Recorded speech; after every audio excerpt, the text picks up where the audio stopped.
We've just got a few more participants coming in, so I'll give it another minute before we start.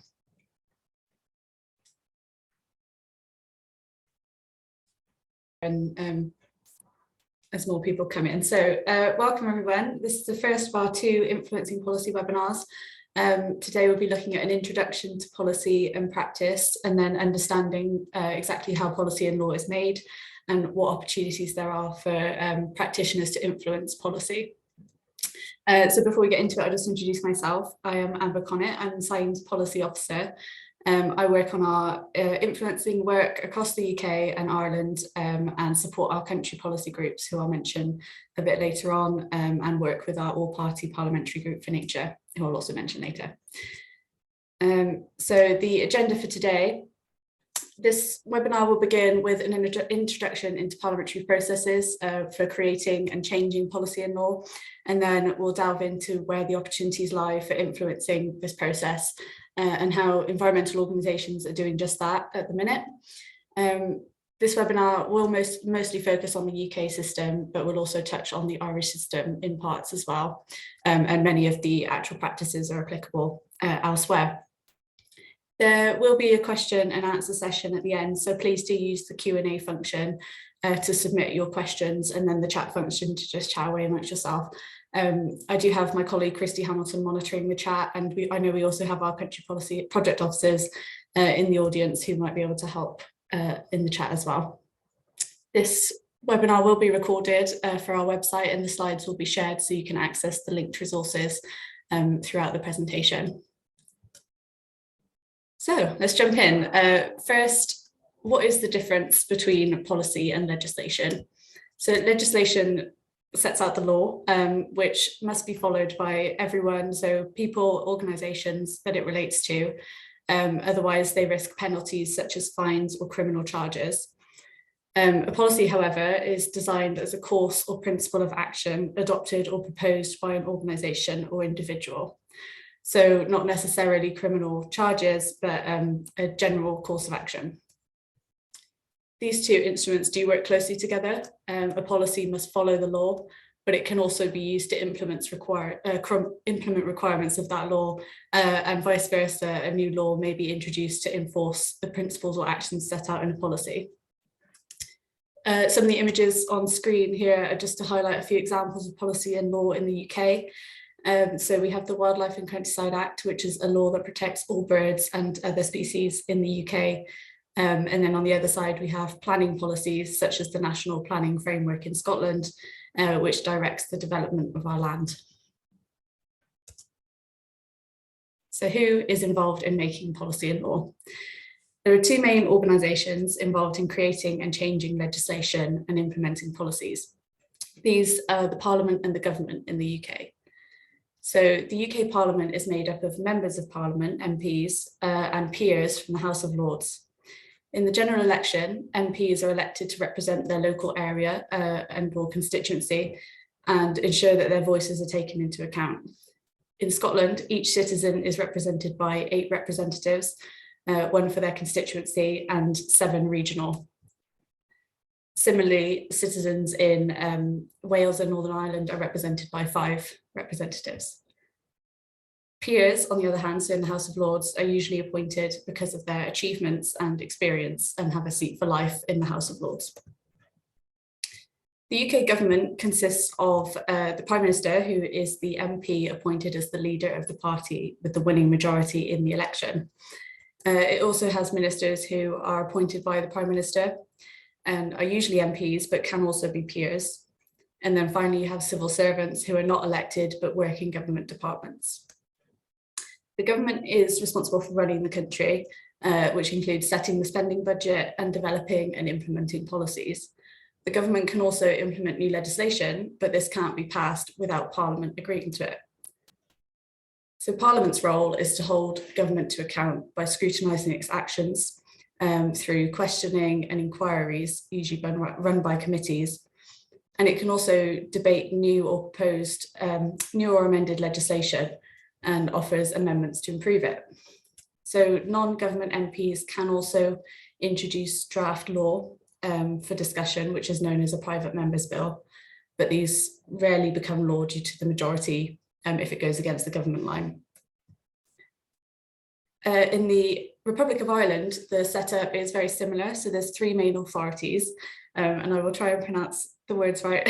So we have the legislature, which is the Oireachtas, the executive, which is the government led by the Taoiseach, although these are also elected members of the Oireachtas as well, and the judiciary, which is the courts.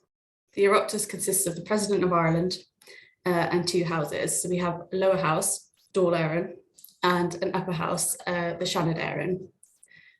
So the government body answers to Dáil Éireann, and the Oireachtas make new laws, approve government funding, elect the government and hold them to account. The Seanad is the upper house and has 60 members who are known as senators. And very similar to the House of Lords in the UK, the main function of the Seanad is to debate legislation proposed by the government. And they can amend a bill that has been passed by the Dáil, but not delay but not stop it becoming law. So sort of similar setups, but slightly different bodies responsible there in Ireland. So some areas of law, however, are devolved. So this means that decision-making has been delegated by the Parliament to the devolved institutions, such as the Scottish Parliament, the Welsh Parliament or Senate, and the Northern Ireland Assembly, or even to local authorities as well. This is the case in London, for example. Members of the Scottish Parliament are called MSPs, members of the Welsh Parliament or Senate are called MSs, and members of the Northern Ireland Assembly are called MLAs. And then in Ireland, the elected representatives are called TDs. So devolved nations can have their own first ministers and cabinets, which you can find out more about on the government websites and who's elected in what post.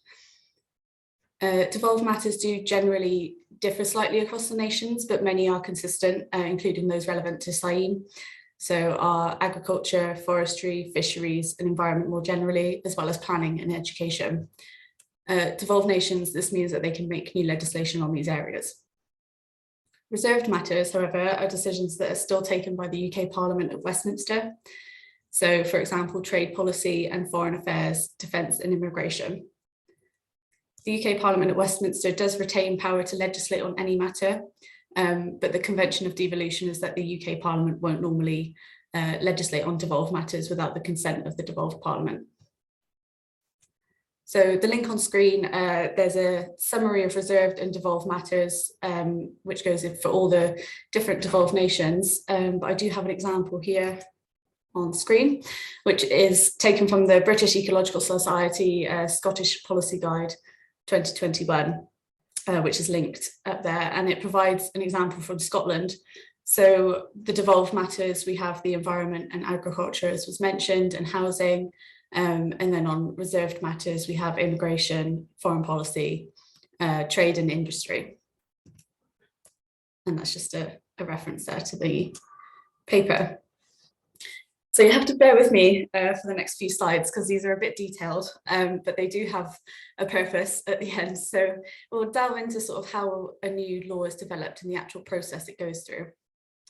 So the one on screen is for the UK Parliament, and it shows the process that a bill would go through if it starts in either the House of Commons or the House of Lords. So the House of Commons is the top one, and if it starts in the House of Lords, it's the bottom one.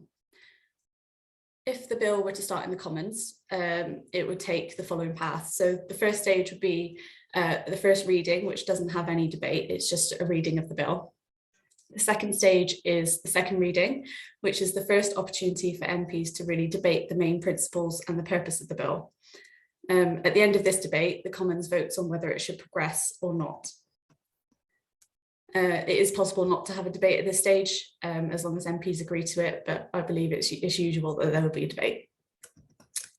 So the third stage is the committee stage, and this is where every single clause of the bill has to be agreed to, and votes on amendments, which are proposals for change to the bill, can take place. All proposed amendments can be discussed here. And then once the committee's done with its deliberations, it moves through to the fourth stage, which is report stage. This happens in the main Parliament and gives all members of the Commons further opportunity to consider amendments to the bill. And then the final stage in the Commons is the third reading. Amendments can't be made at this stage in the Commons, but they will vote on whether to approve the third reading and then pass it to the House of Lords.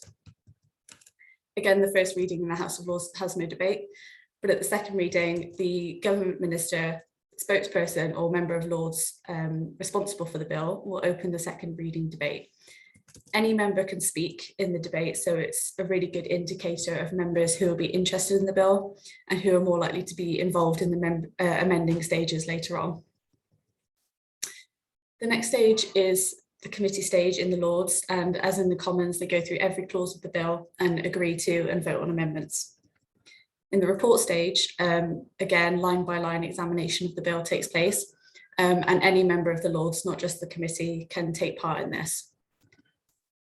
In the Lords' third reading, unlike the Commons, amendments can still take place, and this is usually a good opportunity for the government to, if it's a government-introduced bill, to make good on any promises of changes made at earlier stages. And I'll come on to this in a minute, but this happened in the Environment Bill that's just gone through, for example.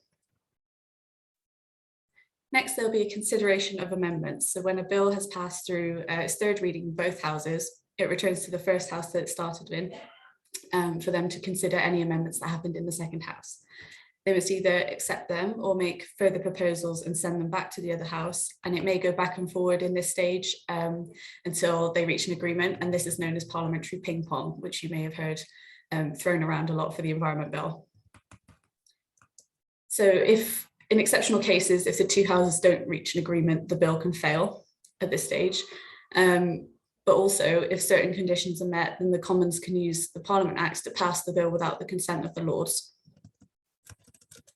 But in any case, when a bill has completed all its stages, it must have royal assent before it becomes an act of law. And this is where the monarch, so the Queen in the UK, will make the bill into an act and is usually a formality. After royal assent, the bill will either begin immediately or after a set period detailed in a commencement order, which will set at a later date. And then finally, the practical implementation of the Act is the responsibility of the government, not Parliament. In Ireland, the process is quite similar. So before a draft bill is finalised, a general scheme of the bill will be published before it's introduced into the Oireachtas.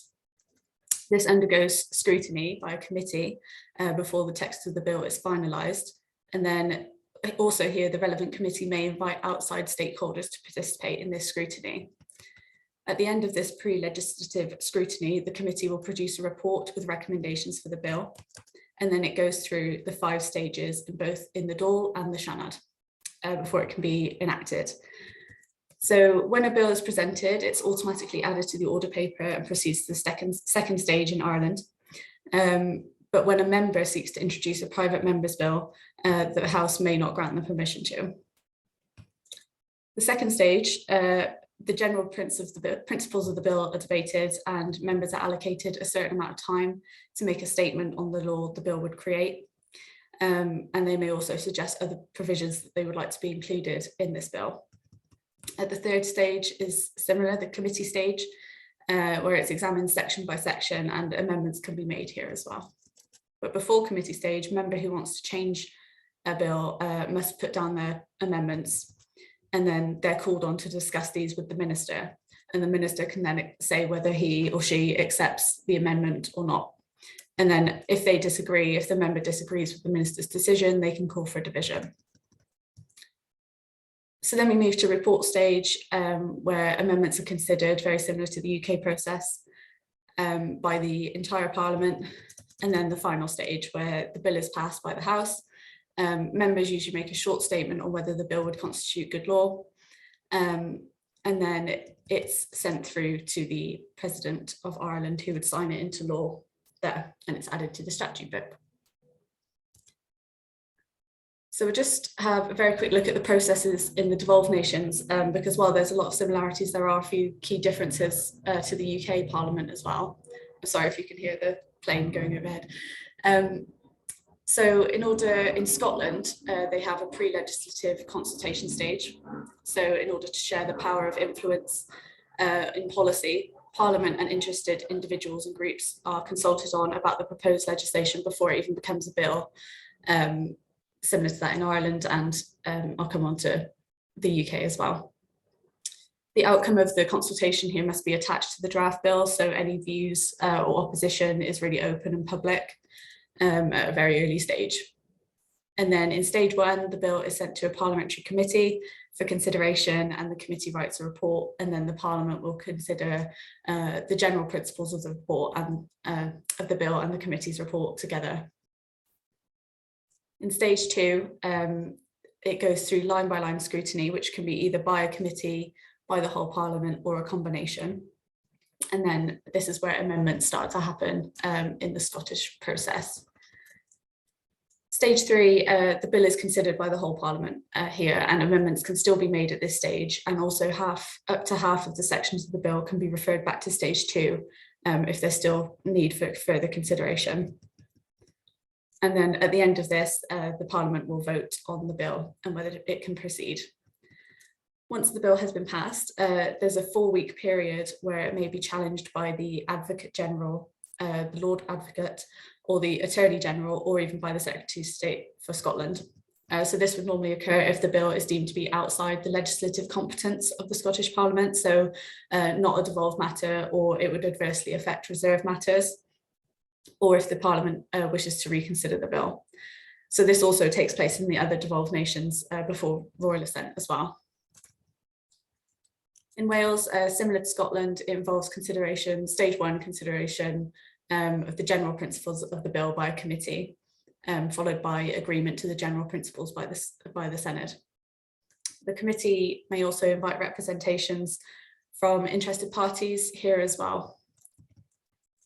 In stage 2, this is detailed consideration by a committee of the bill and any amendments posed by members of the Senate.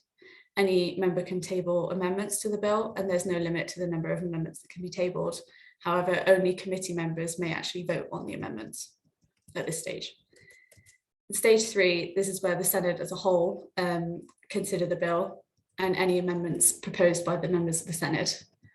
Again, you can still table amendments here, but the presiding officer can decide which will actually be considered or not. There may also be a further stage 3, a report stage, and a further report stage within this section, depending on how much consideration is needed of the bill. And then we move to stage 4 once those are all finished. And at this stage, the Senate will vote on whether to pass the final text of the bill, and then it goes through the Advocate General stage and the Royal Assent stage as in Scotland. There's a few differences in Northern Ireland. So in the first stage, a minister or member will just introduce the bill to the Assembly, but there is no debate or vote here. At the second stage, this is the first opportunity for all MLAs to debate the general principles of the bill. So members may indicate the issues that they're likely to want to debate in more detail at later stages, which is good for our point of view from information gathering. And then the minister or member in charge will respond to questions and comments about the bill. At the end of the debate, there's the vote to whether it proceed or not, as there is in the other parliaments. They have the committee stage, which again is detailed consideration of the bill. And there is opportunities usually here for outside evidence to be submitted. And then they scrutinise each clause and schedule of the bill and discuss possible amendments. The committees here have no power to actually amend the bill, but they will prepare a report for the Assembly, including their proposals. The consideration stage is where the bill is then debated by the whole Assembly, and MLAs will vote on each clause, schedule and proposed amendment to the bill. The minister or sponsoring member is then called to speak about any amendments that they've made or respond to any amendments that have been tabled. And then the further consideration stage is the final opportunity to amend the bill, which is very similar to the stage before, but it will only happen if there are new amendments. If there's no new amendments, then it'll just skip the stage and go straight to the final stage. But for this to happen, the Speaker must have considered the bill and signify that it may proceed, or where the Speaker can then refer it to the Secretary of State to do with the devolved legislative issues if deemed necessary. If there's no issues there, then it will be voted on whether to pass or not. And if there are, there may be a reconsideration stage, which is where they just make amendments to fix the devolved issues that may have been raised. So that was a very whistle-stop tour of the processes in the different countries. So before we move on, I'll just touch on policies and how they are produced, which is slightly different. So a new or reformed policy can arise from a variety of different sources.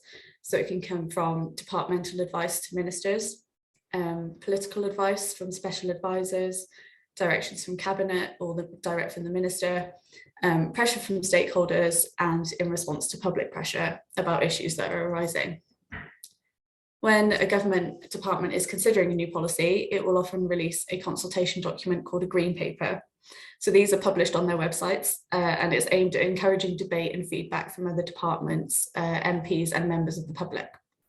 A green paper is often the very first step towards introducing a bill or new policy, and is at a very formative stage, so not very long into the development of the policy process.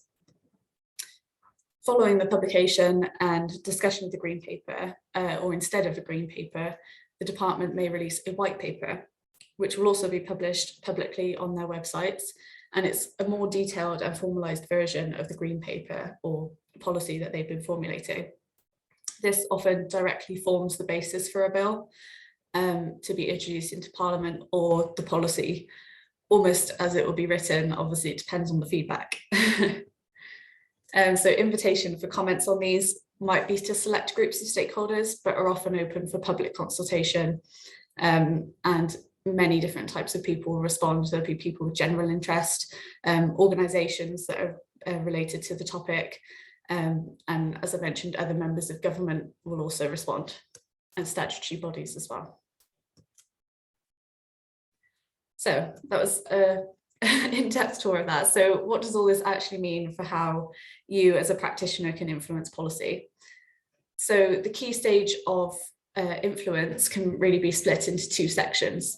So there's an issue is developing or exists that may be impacting a certain part of the environment or society or both, but it's not being addressed. There's no proposals. Government and Parliament are not talking about it effectively, and change is obviously needed, or there's evidence that change is needed. And the other side of it is proposals have already been introduced by policymakers, and they're responding to an issue, but the work here is then to change and improve these policies or legislation before they're enacted. So let's start with proposals that have already been introduced, as the previous slides have started to identify some points at which they can be changed in the process. So we have white papers, the consultation stage, this is called. So this is pre-bill introduction or pre a finalisation of a policy. You can respond to the public calls for views or evidence, which often involves written responses to set questions that the government or body will produce. So you can also raise awareness here with colleagues and others in the sector of the consultation that's open and encourage a wider response. Once a bill has been introduced into Parliament, the parliamentary amendment stages highlighted in the previous slides are really the key areas for influencing legislation. So MPs or peers can introduce amendments that will increase ambition, tighten restrictions, widen the scope, and many more things to improve the proposals. So these are just a few examples. And the Environment Act is a really key example of this. So pressure on government to amend the bill led to a series of late stage amendments. So in the Lords, once it was in the Lords, for example, on species recovery and sewage, which you may have seen in the news. We also have parliamentary questions or debates. So MPs can raise questions directly to ministers or to the House to publicly ask a question of the government, or they can call for a debate, which they're more likely to get support for if they have cross-party support. So an MP can also ask and submit a written question at any time, and these require a written response from the minister. These are all great ways of raising awareness of the issue in Parliament and can raise important issues pre-debating stage of the bill. So the aim there is just to get MPs aware of the things they need to be keeping an eye on and trying to change in the bill. So this is, the next one is committee inquiries, and this is not necessarily related directly to a bill. It can be, but it could also be about existing policy or legislation. So committees will often put out a call for evidence from experts as part of a topic-specific inquiry they're undertaking. Evidence can be written and submitted via their website, or you can be asked to attend a session where you'll present information directly to the committee. And then finally, direct conversations. So building relationships and having direct conversations with politicians, committee members and secretaries, and contact with civil servants is obviously the most direct form of getting your message across. But you'll need to clearly set out why you want a meeting and what you have to offer, as they can be very busy and be surrounded by calls for meetings. For issues that are arising, so the left-hand side of the screen, but proposals have not been brought forward yet, or there is just a general lack of awareness, obviously the key task here is raising awareness. So this can be with policymakers or the government department responsible, in Parliament, in the media, and in the sector more generally amongst your peers. So evidence presented in this awareness raising, we'll come on to this a bit more in a second, but evidence needs to be presented in a succinct, accessible way with clear asks of whoever you're engaging with. This was actually covered in our recent webinar on science communication, for which the recording is available on our website if you're interested. And we'll also go into that in further detail in next week's webinar on influencing policy, which I will mention again shortly. Another way of raising awareness is to bring it to the attention of your professional body. So we're at SAIM, we're always horizon scanning for upcoming issues and really value input from members on this. Because then, if necessary, we can respond as a unified voice on behalf of members. And then again, parliamentary actions are really useful here for awareness raising. So asking questions, scheduling debates and cross-party supported letters really help to get issues on the agenda that aren't already.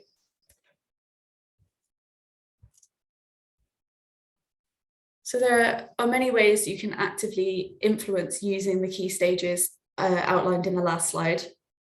Again, I'll go into these in much more detail in our next webinar on the 14th, which will focus on applying your expertise and messaging. And so we will be recapping some of the material covered here, but if you're interested, please do book on because there will be new material as well. But to provide a brief overview of getting started with parliamentary engagement, so this is related to anything involving meeting directly, asking MPs or peers to raise questions. The key thing here is about building relationships because they're people too, and really getting in the relationships first and asks later. So this might be with your local MP or with MPs that have shown an interest in your subject area in their own work, or with relevant select committees, which there'll be plenty of detail on members of these select committees on the websites for parliaments. So with these, it's key to take the issue or issues to them with a short, clear and concise briefing that has your clear asks explained for them as an individual, what you want them to do and why it's important. So explain why it's important in their constituency, in holding government to account or to solve a problem. Also, it's good to connect with their staff as well. So don't limit yourself just to the politicians. MP staff often do a lot of research, and also civil servants and committee secretaries are really important here as well. And we'll hear from a committee specialist in our next webinar. For consultations and inquiries, you can sign up to alerts from relevant government departments and statutory bodies such as Natural England, Nature Scot, Natural Resources Wales and the Northern Ireland Environment Agency. Committees also usually have newsletters that have their inquiries listed in them that you can get direct to your inbox. And if you want information on sort of how to pull together a consultation response and what sort of tone to use, you can look onto our resources hub. So here we upload all of our consultation responses as they're submitted, and they're listed under policy resources, which I've linked on the screen for you as well. So yeah, as I mentioned, this will just give you an idea of how we pitch things and the tone that we use, but you will also have your own style that we really encourage you to use, as long as it's clear, concise and accessible. You might find creative ways of getting messages across, particularly data and evidence and things like that. The more creative and visual you can be and eye-catching, the better, really. So for consultations, you'll usually have around 3 months from when a public consultation opens to respond, although definitely not always. We've had, especially through Brexit, we've had some really, really short consultation periods, but the general length of time is 3 months. We will usually link the consultations we're intended to respond to as an organisation in our monthly sector news e-briefing that gets sent to all members. If you see one listed on there that you'd like us to contribute to, as a member, please do get in touch and let us know your thoughts. And I'll come back to this more in a second. The other way you can get involved with policy influence is through public campaigns. So these are usually run by NGOs, which have had great success in increasing public pressure. But often in these campaigns, you won't get the chance to put forward the evidence that you're gathering through your professional lives. Obviously, you have a very distinct role in environmental policy in that you gather the evidence on the ground and you see the effects of policy changes on the ground. So if you can get that across and tailor your communications with MPs, for example, that's really, really important to use these other forms of influence as well as campaigns. So I've just included a few images here to show our own relationship building with MPs. So on the left, we have our strategic policy panel chair, Steph Ray, with Barry Gardner MP at the launch event of our all-party parliamentary group for nature, which is a forum where we engage MPs and peers with nature and some of the issues it's facing through events, which can be online or in person as well. And then on the right, we have our CEO, which Sally is meeting with Richard Benyon MP. This was back in 2018. So I'm not sure I was present at SAIM at this time, but I'm pretty sure they'd been discussing the forthcoming Environment Bill and biodiversity net gain, which we'll come on to in a second as well. So now we'll look at some case studies of successful influence and what's going on behind the scenes in environmental organisations. So the first thing to mention, though, is that in policy, it can be really difficult to say, I did that, that was me, that was our success, because often the most effective influence is done by collaborative groups and organisations really working together for a common cause. And certainly we found that, and I'll go into this in more detail in the next webinar. So if you can link up with others that are calling for the same thing, that's really powerful. For example, having multiple organisations sign up to a briefing paper or present a message. Moving on to case studies then. So one of our most successful case studies of influence is in the introduction of mandatory biodiversity net gain for new developments that was in the recently passed Environment Act. So where a development has an impact on biodiversity, biodiversity net gain requires developers to provide an increase in the appropriate natural habitat and ecological features over and above that being affected. So all going well, the current loss of biodiversity through development will be halted and ecological networks can be restored. This is not a new principle. This has been applied elsewhere in the world, including Australia, I think about a decade ago. So yeah, not a new principle, but in 2016, we, alongside Syria and IEMA, brought together our extensive expertise in planning, biodiversity mitigation, habitat creation and restoration, so highlighting the importance of collaboration there, to publish the first UK principles on delivering biodiversity net gain through development. And then in 2019, in February, we published new guidance on actually how to deliver net gain in practice for developers. But between these documents, we worked really hard on promoting this approach to decision makers. We held roundtable discussions, so literally getting them around for a dinner and explaining the principle and what it could do for biodiversity and how it works. Sharing briefing papers on how it can benefit biodiversity, such as that pictured on the left on the screen, and meeting with MPs and ministers, as I mentioned, meeting with Richard Benyon. Then in 2019, after this work, the government opened a public consultation on biodiversity net gain, to which we obviously responded. And then they brought forward the Environment Bill, which introduced a mandatory biodiversity net gain of 10% for developments. This has now been enacted and will come in, I believe, in the next 2 years. So we continue as well to be at the forefront of this topic, and we're working on implementation now, so delivering training to planners and ecologists, and we'll also look to influence the secondary legislation that will actually implement the biodiversity net gain measures to ensure they achieve what they set out to. And it's not just England. We have undertaken similar activities in Scotland throughout the revision of their planning policies to raise the need for the principle of biodiversity net gain or biodiversity enhancements. And in Wales, our Wales policy group has collaborated with the Welsh Government to produce guidance on biodiversity enhancements as well, which is currently going through sign-off processes in Welsh Government. And they are working on a briefing note with Welsh Government as well on the approach to biodiversity net benefits in Welsh policy, because it is very, very different to the English approach. So just making sure our members are aware of the differences and what each term means.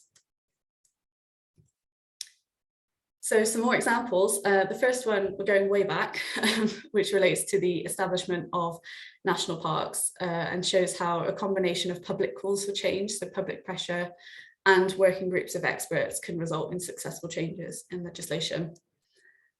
Way back in the late 19th century, James Bryce, an MP, started a campaign for public access to the countryside by introducing a freedom to roam bill, but this failed in Parliament and didn't get anywhere. And then by the 20th century, by the early 20th century, the demands for public access to the countryside were growing, fueled by widespread industrialization and growing towns and cities. Due to a complete lack of response from the government, in the early 1930s, there were mass trespasses occurring in protest on people's land. So in 1936, groups of leisure activity enthusiasts and nature conservationists formed a voluntary sector standing committee on national parks, which really argued the case for national parks to government and urged them to act. So all this ongoing pressure from multiple groups culminated in the 1945 white paper on national parks. And then in 1949, the government passed an act of parliament to establish national parks to conserve and enhance the natural beauty of the land and provide recreational opportunities for the public. And then following this, the Scottish Parliament passed the National Parks Scotland Act in the year 2000, which resulted in 2 Scottish national parks as well. So moving far more recently, we have the inclusion of a species abundance target in the Environment Bill. And I know many of you will probably be aware of this. So the Environment Bill was the first solely environment-related legislation in England for 30 years. And it offered an opportunity for really radical shifts in the way that we protect and restore the natural environment post-Brexit. And it included, within the proposed bill, it included a framework for setting legally binding targets for nature. However, with the framework, these would have been set at 2037 at the earliest, so still quite a way away. This prompted mass lobbying from NGOs and other stakeholders to include a legally binding target specifically to reverse species decline by 2030 due to the urgency of the situation. Government eventually agreed to amend the bill, but when the amendment was actually published, it only sought to further but not deliver the objective of halting species decline. So NGOs obviously weren't satisfied with this. It didn't go far enough. And so in their influencing policy activities, they really focused on the current situation. So they focused on the government's public commitments at the G7, such as the Leaders' Pledge for Nature, the 30 by 30 pledge, so protecting 30% of our land for nature by 2030, as well as at the time the upcoming presidency of COP26 in Glasgow. And through this, they managed to secure a further amendment, which replaced the wording "further the objective of halting" with simply "halting species loss in England by 2030. So this really highlights the power of just a few words, particularly in legislation, and something to really watch out for. So things like shoulds and have regards to can be worrisome because they present non-committal language effectively. Another example that we're currently going through is the latest quinquennial review of the Wildlife and Countryside Act. So these are regular reviews every 5 years, which result in recommendations to government on which species might be added, deleted, or subject to altered protection levels on Schedule 5 and Schedule 8 of the Act. So relating to animals and plants. I won't go into too much detail here because there's lots of information about this at the moment. It's a very current process. But for this review, JNCC proposed changes to the criteria for listing species that, if enacted, would have resulted in the removal of lots of species currently on the list, such as widespread reptiles and amphibians. This led to a really large-scale response from NGOs and other stakeholders who came together to submit responses and evidence, ourselves included. We've responded and are actively involved in this process, on why these proposals are not suitable and what the risk to wildlife is. So, as I mentioned, this is an ongoing process, but a second consultation has been published and is open for responses now, so we're developing our response. But it shows some improvements, including taking into account more explicitly the potential impacts of the removal of species from the schedules and taking a more precautionary approach to removal. And then finally, you can also look outside of the environment sector. For example, the introduction of the smoking ban was a really good example of the process of influencing policy. It involved multiple actors working together, really solid evidence being provided on the impacts to health of secondhand smoking, and difficulties around pushback from those invested in the industry, and also a reluctance of government to legislate on the issue at all because they felt it was people's personal decisions. But the effects of secondhand smoking pushed that over the edge. So really good case studies there, and they're linked on screen for you to take a look at in more detail. So now, if all this has captured your attention and you'd like to think about engaging with policy, basically engaging with influencing policy and decision making really extends the reach of your impact as an ecologist or environmental manager. Evidence you provide on your day-to-day work and the projects that you're undertaking can end up in changes for local or national policy, or even further afield if you want to aim high.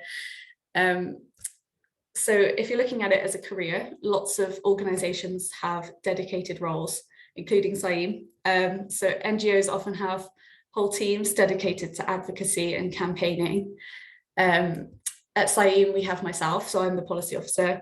We have Jason Reeves, who's our head of policy, and our 3 country project officers, Annie, Liz and Mandy, who contribute a lot to policy work in the devolved nations and Ireland to make sure that our policy work is evenly spread around these countries. Typical duties in one of these roles include staying on top of policy and practice changes, obviously, and issues that are coming up, gathering evidence by working with a wide range of experts and other organisations. And I think in my job, that's one of the biggest things I've noticed, is that I get to work with so many expert people and really absorb their knowledge. You attend a lot of meetings and develop and represent your organisation's position on topics, pulling together concise briefings and position statements. So engaging in clear writing and speaking skills are a must. I'll leave you to judge how I've done on the latter today. And then even organising events, which in my role I do through the all-party Parliamentary Group for Nature. But if a full-time career in policy is not your bag, you can also volunteer alongside your other ecology and environmental management roles to apply the expertise and experience that you're getting from your on-the-ground work. So at SAIM, we have 4 country policy groups, which are made up from members from all membership grades, who they provide strategic leadership on the development and delivery of our policy positions and activities in their relevant country. They help us horizon scan, so look for upcoming issues and monitor relevant policy issues that are happening to see where we can be proactive. They help us draft responses to consultations, inquiries, and they also help us participate or attend events and meetings. They ensure that our views are represented to stakeholders, and they also help us liaise with other bodies and build relationships wherever necessary. We also have a strategic policy panel who are a subcommittee of our governing board. So the country policy groups report to the strategic policy panel. And they provide a really strategic oversight of our policy activities and set the priorities for us as an organisation. If you're interested in joining one of these groups and want to find out more, you're welcome to get in touch with me directly. My email is on our website under our team, or head to our influencing policy web pages, which I've linked on screen for the country policy groups. If you're not interested in volunteering at that level and want to work on a more ad hoc basis, you can also respond to issues that directly affect you or that you have an interest in or your expertise lie. So charities, for example, may run individual campaigns that you can help promote, or you can set up your own campaign, even making a use of social media. So last month we did a webinar on social media, and also the one on science communication that I've already mentioned, which would be really useful here. So the recordings are available on our website for those. And then, so organisations like us, we always welcome comments from members on individual consultations, as really our main aim is to produce a really high quality consultation that's representative of the views of our members. So the more members submit comments and evidence, the better, really, the more representative our response will be. So I think, yeah, so we're at the end now. So I just have highlighted some resources here that might be of use if you're interested in reading more. There are endless books that aren't listed here as well. So please do get to your local library and have a look if you're interested. But here we have British Ecological Society has some really specific to ecology resources on how you can influence and guides about what policy is and how it's made. There's some policy briefs which show styles of writing for briefing papers. NCVO also have a lot of resources. They have links at this page to further resources and things like training and events. There's a public policy engagement toolkit, and then one on engaging directly with Parliament as well.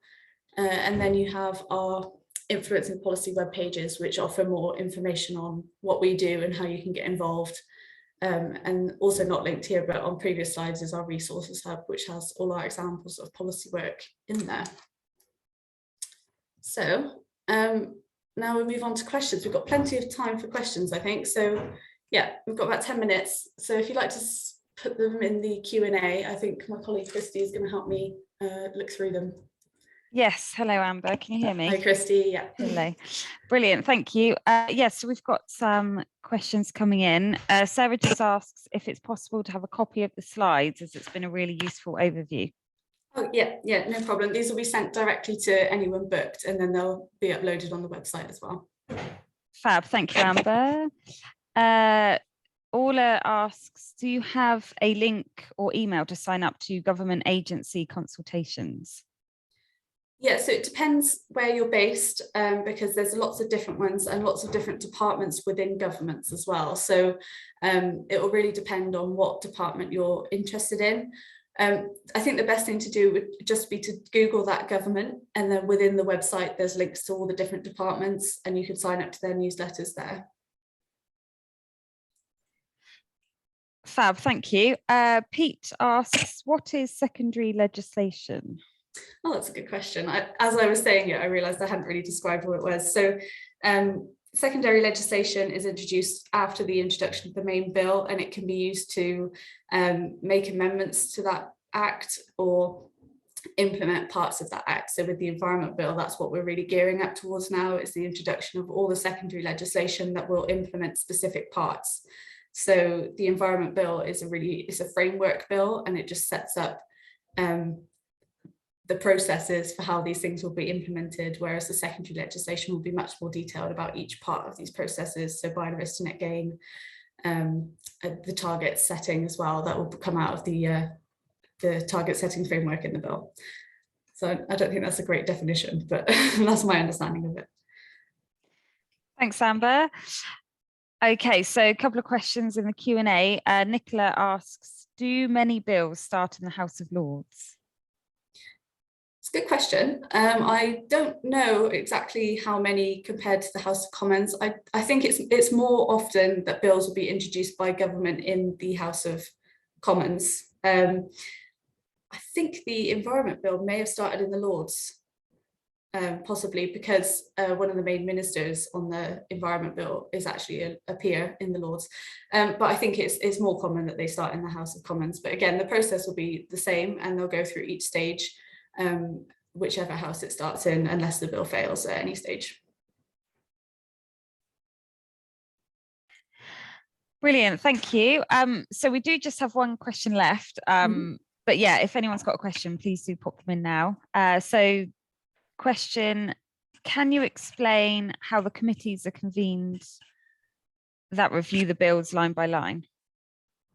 That's a good question. Yeah, so we have in the UK Parliament, our committees are set up directly to a department. So often it will go to the committee that it's most relevant to, or members of that committee that is most relevant to the department.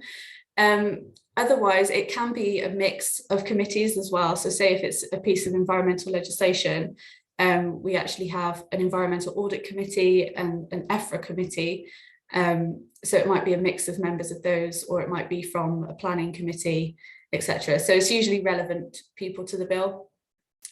I think I can look that up in more detail as well, because I'm not entirely sure for anything that's not directly related to a department. So I can follow up in an email with that.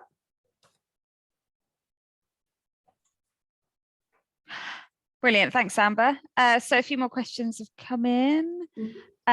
Which MPs are involved in reviewing the full bills in Parliament, and where does it take place? Can any of them be involved? Yeah, so any of them can be involved. It depends which stage it's at.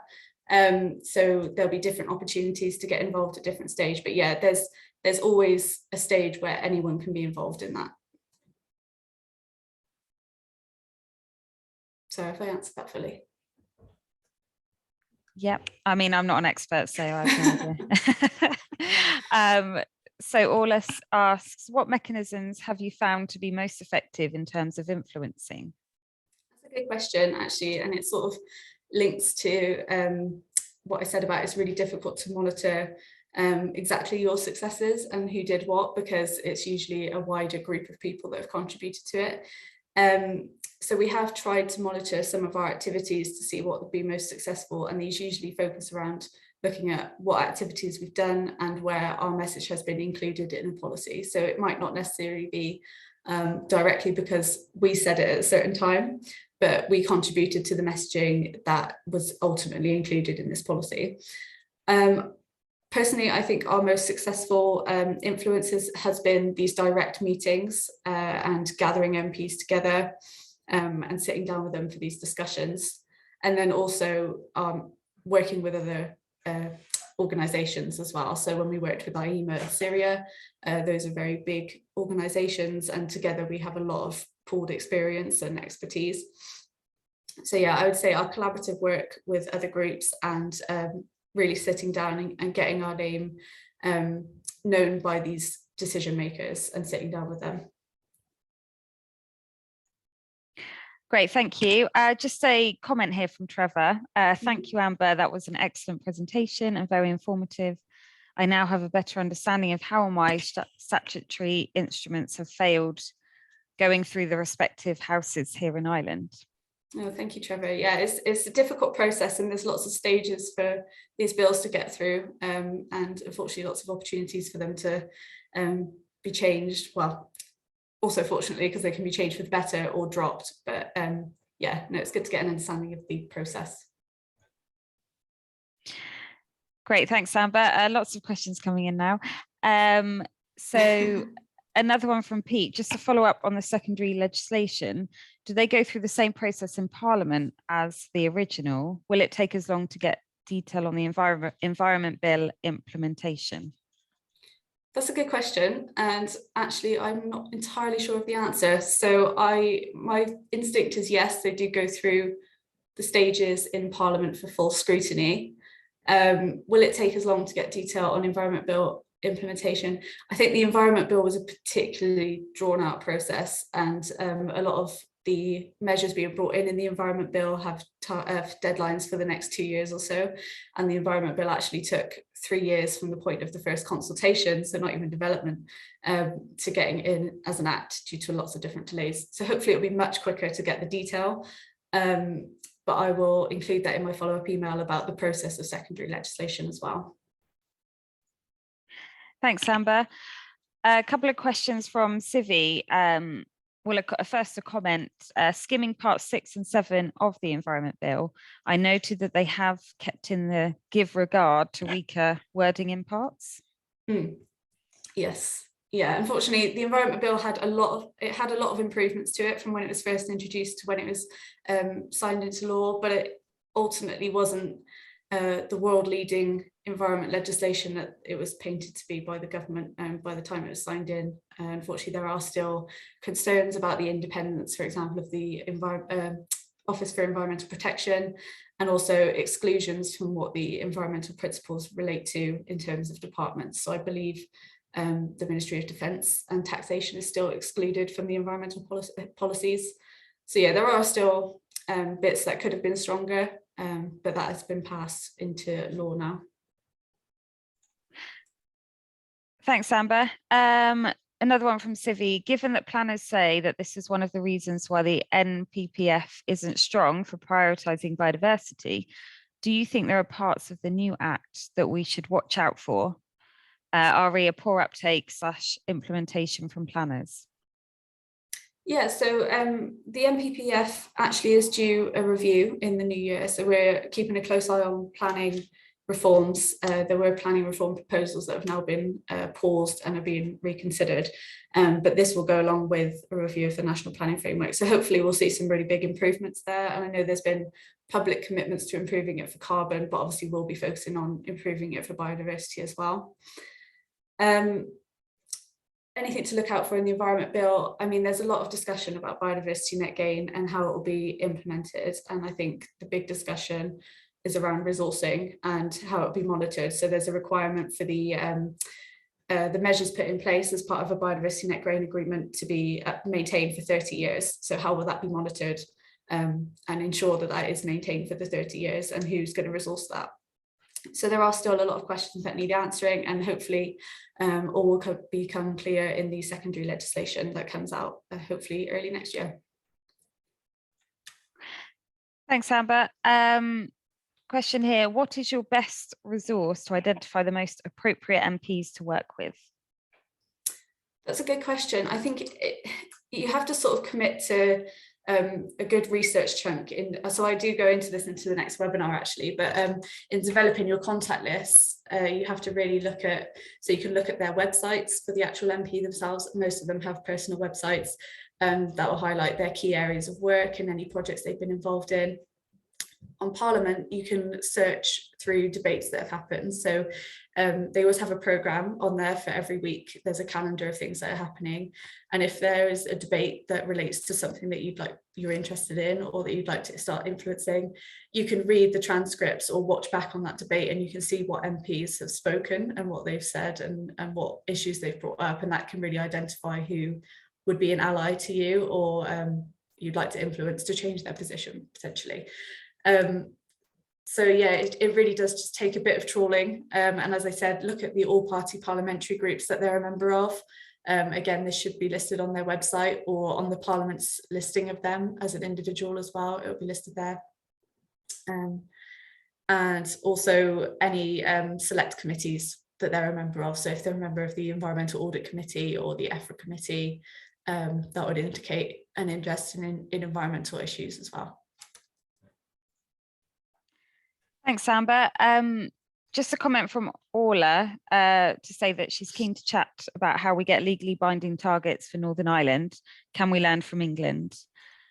Yeah. So yeah, I can CC you in, Amber, when I send out the feedback survey slides and link, and then anybody who would like to get in touch can do so, if that's okay. Yeah, send my email around. So I know Orla, so I can talk to Orla about that separately. Okay. Yeah, and this might be, so I'm not entirely sure if this is something that Northern Ireland Environment Link, which is an organisation that's a coalition of environmental groups that we're part of. They might be doing some work on this already about legally binding targets. I know the other environment links are, so I'll have a look into that as well before I get in touch with you, Orla. Fab, thank you, Amber. So just 2 more questions to go. What advice do you have for someone applying for policy jobs when they are established mid-career? Without starting at the bottom, how can one apply for positions without the catch-22 of needing past policy experience? That's a good question. I mean, my own personal experience, I came into this as an intern. So like I said, started from the bottom really. I would say really focus on transferable skills. So things like engaging with stakeholders and different people is a really key skill, and just having confidence as well to represent your organization and say your position, and stand up to questioning on that as well. So highlight those really transferable skills, and writing that I'd already mentioned, concise reports you might have written, really concise, getting across the key points to other people, and engaging with a variety of different stakeholder groups as well, so you can change your communications depending on the audience. That's a really key skill. So I think, yeah, just really focus on the transferable skills, which you would definitely have picked up in working in ecology field, particularly where you engage with different clients and other things as well. So that's really useful. And I would just say, maybe start by engaging with voluntary groups, so the country policy groups, for example, at SAIM, or other organisations. Just try and get involved in the policy work that way, to just give some indication of your interest and your knowledge of the current political landscape as well. Great, thanks, Amber. So moving on to our final question from Trevor. Developing biodiversity policy is one thing, but who then determines the statutory authority responsible for its implementation? There are several authorities in Ireland who are happy to pass the buck when things go wrong. Yeah, so this is the responsibility of the government to designate responsibility, and then also to ensure that they're adequately funded to deliver that, and that's not always been the case. There are usually some issues around funding, and so, for example, we've been doing a lot of work around making sure local authorities have access to ecological expertise to actually deliver the biodiversity net gain when it comes in. And this is an outdated figure now, but a figure in 2013 showed that only 1/3 of English local authorities have in-house expertise in ecology. So clearly some issues there, but that is the responsibility of the government, and something that you can really push them on, particularly when talking about implementation of a policy. Thanks so much, Amber. So that concludes the Q&A. Just a lot of comments on just saying thank you, and the presentation's been really useful and informative. Great. So yeah, please do read those when you get a chance. But yeah, I'll hand back to you to conclude the webinar. Yeah, no, well, thank you very much, everyone. That's been a really useful discussion, and thank you for being so active in the chat and the Q&A as well. So as I've mentioned, we do have a second part to our influencing policy webinars happening next Tuesday, I believe, on the 14th. So please do join us for that. Again, it's free, and the recording will be sent around if you can't make the exact time anyway. So yeah, just thank you very much. It's been really great.